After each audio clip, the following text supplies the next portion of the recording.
Gue pengen cerita sedikit tentang hidup gue. Bukan karena hidup gue yang paling susah, gue juga bukan mau jual kesedihan atau apapun. Gue cuman pengen ceritain kisah hidup gue sendiri.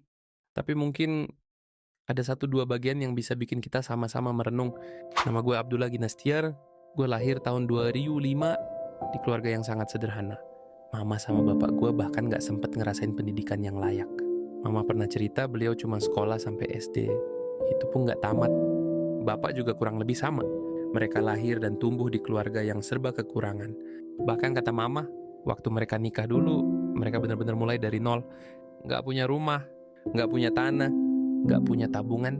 Warisan yang mereka terima cuma satu alat buat ngelobangin tanah sebelum nanam. Kalau orang Sunda nyebutnya talutuk. Itu loh, kayu panjang yang dipakai buat ngelobangin tanah sebelum masukin benih. Cuma itu. Makanya hampir setiap hari mereka kerja di sawah, nanem kangkung, bayam, cabe, lobak, dan masih banyak lagi. Apa aja yang bisa dijual.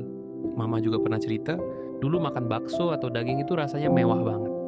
Beliau sama bapak lebih sering makan terasi sama ikan asin, bukan karena mereka lebih suka itu, tapi karena mereka lagi berusaha nabung sedikit demi sedikit supaya suatu hari nanti bisa punya rumah sendiri, bisa punya sedikit tanah. Dulu waktu mama cerita semua itu ke gue cuma dengerin, belum bener-bener paham. Tapi sekarang setelah gue mulai kerja, mulai ngerasain capeknya cari uang, mulai pegang uang hasil keringat sendiri, baru gue ngerti ternyata sesusah itu nyari duit. Mah, pak, maafin ya kalau sampai hari ini anakmu ini masih belum bisa ngasih yang terbaik buat mama sama bapak.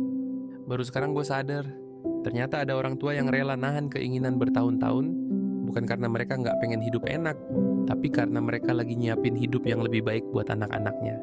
Dan mungkin kalau hari ini kita masih bisa tidur di rumah, walaupun sederhana, bisa jadi itu berdiri di atas pengorbanan yang nggak pernah mereka ceritain ke kita.